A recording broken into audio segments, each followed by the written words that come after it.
한강의 소설 작별하지 않는다. 노벨위원회가 한강에게 질문했습니다. 방금 당신을 알게 된 사람에게 어떤 책부터 읽으라고 제안하고 싶나? 이에 한강은 내 생각에 모든 작가들은 자신의 가장 최근 작품을 좋아한다며 따라서 제 가장 최근 작품인 작별하지 않는다 2021년가 시작이 될 수 있기를 바란다고 대답했습니다.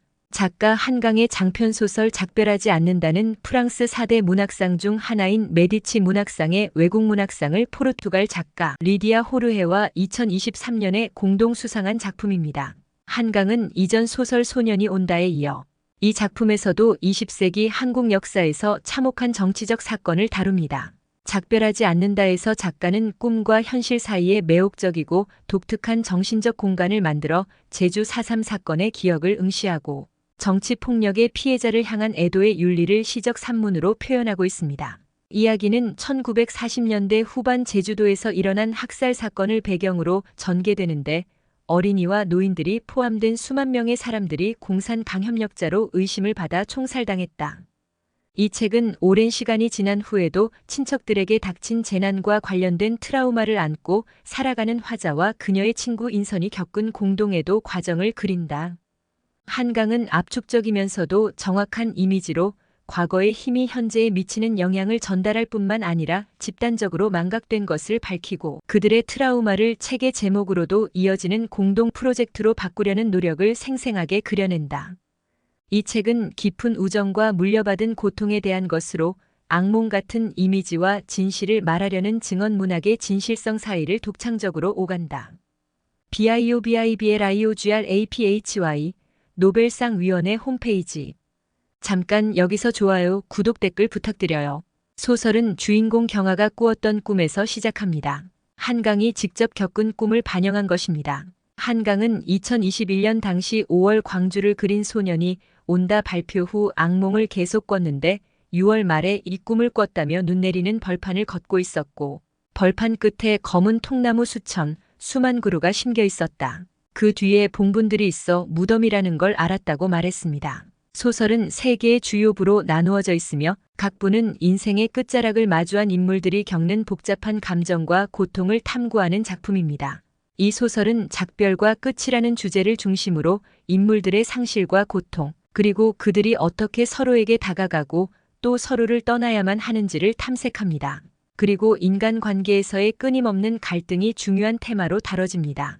소설은 주인공이 경험하는 감정의 흐름과 죽음에 대한 사유를 중심으로 전개되며 그 과정에서 떠나는 것과 남겨지는 것의 의미를 깊이 성찰합니다. 다음은 소설의 목차 순서대로 플롯을 요약한 것입니다. 각 단락의 인상적인 문구도 함께 포함해서 이야기의 흐름과 감정선을 따라가 보겠습니다. 1부세 1. 결정. 소설의 첫 번째 장에서는 주인공이 자신의 삶을 돌아보며 과거와 현재 그리고 존재에 대한 깊은 사유를 시작합니다. 제주 4.3 사건의 희생자들에 대한 기억과 고통이 구체적으로 묘사되며 독자는 이로부터 작가가 전달하고자 하는 집단적 애도의 중요성을 느끼게 됩니다. 주인공이 고통스럽게 내면의 상처를 품고 살아가는 모습이 묘사됩니다. 그는 인간관계에서 깊은 상처를 입었고 그 상처가 치유되지 않은 채로 살아갑니다. 결정이라는 단어는 주인공의 내면에서 단단히 고착된 감정들이 시간이 지나면서 어떻게 결정체처럼 굳어졌는지 또 그것이 어떻게 상처로 남았는지를 상징합니다. 그 상처의 정체는 바로 작별을 향한 갈망과 두려움, 그리고 그 작별을 제대로 하지 못한 채 살아가고 있다는 사실에서 비롯됩니다. 시간이 없었다. 이미 물에 잠긴 무덤들은 어쩔 수 없더라도 위쪽에 묻힌 뼈들을 옮겨야 했다. 바다가 더 들어오기 전에 바로 지금 어쩔 줄 모르는 채 검은 나무들 사이를 어느새 무릎까지 차오른 물을 가르며 달렸다. 생명이 얼마나 약한 것인지 그때 실감했다. 저 살과 장기와 뼈와 목숨들이 얼마나 쉽게 부서지고 끊어져 버릴 가능성을 품고 있는지. 단 한 번의 선택으로 어떤 사람들은 떠날 때 자신이 가진 가장 예리한 칼을 꺼내든다는 것을 우리는 경험으로 안다. 가까웠기에 정확히 알고 있는 상대의 가장 연한 부분을 베기 위해 주인공 경아는 친구 이나의 연락을 받고 과거의 한 장면을 떠올립니다. 이나는 생사를 오가는 고통 속에서 삶과 죽음의 경계를 경험하며 고통을 통해 과거와 화해하려 합니다. 주인공은 점점 더 현실과 마주하면서 자신의 내면에서 느껴지는 깊은 실망과 허탈감을 고백합니다. 실은 그의 마음속에서 끝없이 풀려나가는 실타래처럼 얽히고 풀리지 않는 감정의 흐름을 의미합니다.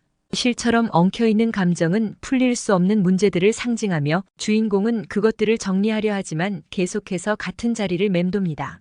눈은 거의 언제나 비현실적으로 느껴진다. 그 속력 때문일까? 아름다움 때문일까? 영원처럼 느린 속력으로 눈송이들이 허공에서 떨어질 때 중요한 일과 중요하지 않은 일이 갑자기 뚜렷하게 구별된다. 3. 폭설. 이나는 경아에게 제주에 남겨진 새를 구해달라고 부탁합니다. 이 장은 자연 속에서 삶의 연약함과 끈질긴 생명력을 조명합니다. 폭설은 단순히 날씨를 묘사하는 데 그치지 않고 인물들의 감정과 사건의 비극성을 암시합니다. 눈보라와 폭설은 주인공이 마주한 혼돈과 절망을 상징합니다. 그가 떠나려는 시도는 항상 이러한 폭설 속에서 멈추고 진정한 작별을 이루기까지의 장애물로 작용합니다. 폭설 속에서 길을 잃은 듯한 감정, 그리고 그 안에서 서서히 자신을 잃어가는 느낌은 강렬하게 전달됩니다. 이렇게 눈이 내리면 생각나. 내가 직접 본 것도 아닌데 그 학교 운동장을 저녁까지 헤매 다녔다는 여자애가 17살 먹은 언니가 어른인 줄 알고 그 소매자락에 눈을 뜨지도 감지도 못하고 그 팔에 매달려 걸었다는 13살 아이가 4. 새. 이 장에서는 인물들의 내면에 자리한 고통과 트라우마가 자연의 이미지와 겹쳐져 묘사됩니다. 새는 자유로움과 동시에 무력함을 상징하며 사건의 희생자들과 생존자들의 상처를 비유합니다. 경아는 이나로부터 전해 들은 이야기 속에서 새를 구해야 하는 긴박함을 느끼며 자신의 책임을 자각합니다. 새는 자유와 비상을 상징하지만 동시에 떠나는 존재, 상실의 이미지를 내포하고 있습니다. 주인공은 새처럼 하늘을 날고 싶어 하지만 그가 실제로 할 수 있는 것은 고립된 현실 속에서 자신과 싸우는 일뿐입니다. 새처럼 떠나는 것은 꿈이자 현실로 다가갈 수 없는 이상일 뿐입니다. 인내와 체념, 슬픔과 불완전한 화해, 강인함과 쓸쓸함은 때로 비슷해 보인다. 어떤 사람의 얼굴과 몸짓에서 그 감정들을 구별하는 건 어렵다고, 어쩌면 당사자도 그것들을 정확히 분리해내지 못할지도 모른다고 생각했다. 눈처럼 가볍다고 사람들은 말한다. 그러나 눈에도 무게가 있다. 이 물방울만큼. 새처럼 가볍다고도 말한다. 하지만 그것들에게도 무게가 있다. 5. 남은 빛. 이 장에서는 어둠 속에서 간신히 살아남은 이들에게 남겨진 희망의 조각을 묘사합니다. 경아와 이나는 희생된 사람들의 기억 속에서도 희미한 빛, 즉 생존자들로부터 이어지는 희망을 찾으려 합니다. 그들은 빛을 기억하며 그것을 잊지 않으려는 노력을 통해 상처를 극복하려 합니다. 주인공은 점차 어두워져가는 세상 속에서 유일한 희망의 불빛인 남은 빛을 찾고자 합니다. 그 빛은 죽음을 마주한 사람에게 있어 희망의 상징일 수도 있지만 동시에 모든 것을 끝내는 불빛이기도 합니다. 이 빛은 그가 자신의 삶을 결단짓는 순간을 예고하는 중요한 상징입니다. 무엇을 생각하면 견딜 수 있나? 가슴에 활활 일어나는 불이 없다면, 기어이 돌아가 껴안을 내가 없다면, 내가 경험한 모든 것이 결정이 된다. 아무것도 더 이상 아프지 않다. 정교한 형상을 펼친 눈송이들 같은 수백 수천의 순간들이 동시에 반짝인다. 어떻게 이게 가능한지 모르겠다. 모든 고통과 기쁨, 사무치는 슬픔과 사랑이 서로에게 섞이지 않은 채 고스란히 동시에 거대한 성운처럼 하나의 덩어리로 빛나고 있다. 6. 나무. 나무는 생명과 시간의 상징, 삶과 죽음의 경계를 상징합니다. 사건으로 인해 피해를 입은 땅에서도 나무는 뿌리를 내리고 자라납니다. 주인공은 나무를 통해 죽음에 대한 사유를 하며 그것이 자신에게 미치는 영향을 인식합니다. 이는 상처받은 인간의 회복력을 암시합니다. 경아는 나무를 바라보며 자신 역시 과거의 상처를 이겨내야 할 이유를 찾습니다. 나무는 뿌리를 내리고 있지만 결국에는 죽음으로 향하는 존재이기도 합니다. 이 과정에서 주인공은 나무처럼 삶을 지탱하는 힘을 찾고자 합니다. 2부 밤. 1. 작별하지 않는다. 주인공은 작별을 둘러싼 갈등을 본격적으로 마주하게 됩니다. 그는 이미 떠나야 할 순간에 떠나지 않겠다는 결정을 내리지만 그 선택이 결국 자신을 더욱 고통스럽게 만듭니다. 경아는 이나와의 대화를 통해 제주 43 사건과 관련된 자신의 가족사를 깊이 탐구합니다. 경아의 기억은 단편적이지만 이나의 증언을 통해 점차 구체화됩니다. 이 장은 희미했던 기억의 조각들이 하나의 서사로 이어지는 과정에 주목합니다. 작별하지 않는다는 제목처럼 주인공은 완전한 이별을 하지 못한 채 떠나는 것의 불완전함을 인식합니다. 어떤 것과도 닮지 않았다고 나는 생각했다. 이렇게 섬세한 조직을 가진 건 어디에도 없다. 이렇게 차갑고 가벼운 것은, 노가 자신을 잃는 순간까지 부드러운 것은 잊지 않을 거라고 나는 생각했다. 이 부드러움을 잊지 않겠다. 이 그림자들은 과거의 기억과 인물들이 주인공의 마음속에 여전히 떠도는 형상으로 나타납니다. 이 그림자들은 떠나지 못한 인연이나 상실된 감정을 상징하며 주인공은 그 그림자들과 싸우고 있습니다. 3. 바람은 그 누구도 붙잡을 수 없는 것처럼 주인공의 감정도 변덕스럽고 쉽게 잡히지 않는 것으로 나타납니다. 바람처럼 떠나는 것은 자유로움을 상징하지만 동시에 내면의 불안정을 드러냅니다. 4. 정적은 주인공이 내면의 고요함 속에서 자신과 마주하는 순간을 상징합니다. 그는 정적 속에서 오랜 시간 동안 자신을 되돌아보며 그동안의 삶에서 무엇이 잘못되었는지를 되새깁니다. 5. 낙하는 주인공이 점차 자신을 끝내려는 심리적 압박을 나타냅니다. 그는 높은 곳에서 떨어지는 듯한 느낌을 가지며 자기 파괴적인 충동을 느낍니다. 낙하는 더 이상 되돌릴 수 없는 끝을 향해 가는 상징적 이미지입니다. 꿈이란 건 무서운 거야. 소리를 낮춰 나는 말한다. 아니, 수치스러운 거야. 자신도 모르게 모든 것을 폭로하니까. 6. 바다는 깊고 끝없는 상실과 죽음을 상징합니다. 주인공은 바닷속으로 점점 더 빨려 들어가면서 삶과 죽음의 경계를 넘나듭니다. 그는 바다 아래에서 진정한 작별을 맞이하게 됩니다.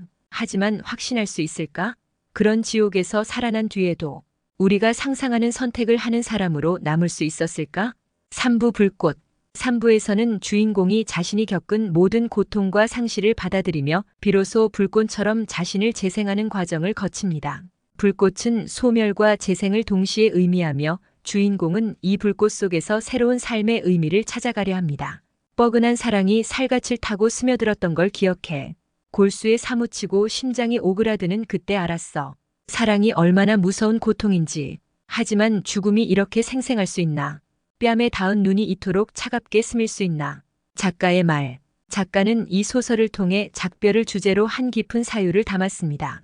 인간 존재의 끝자락에서 겪는 고통과 그 속에서의 성찰을 그리면서 주인공이 삶의 본질을 깨닫고 나가는 과정을 탐구했습니다. 한강은 작가의 말에서 이 소설을 통해 제주 43 사건의 희생자들을 애도하고 그들의 고통을 독자와 함께 기억하고 싶었다고 전합니다. 또한 이 소설이 단순히 비극을 기록하는 데 그치지 않고 인간의 강인함과 연대의 가능성을 탐구하려는 시도임을 설명합니다. 독자는 소설을 통해 인간의 고통과 회복, 그리고 애도의 본질을 알게 되고 트라우마를 직면하고 기억함으로써 새로운 길을 찾는 가능성을 발견하게 됩니다. 감사합니다. 여기서 좋아요, 구독, 댓글 부탁드려요.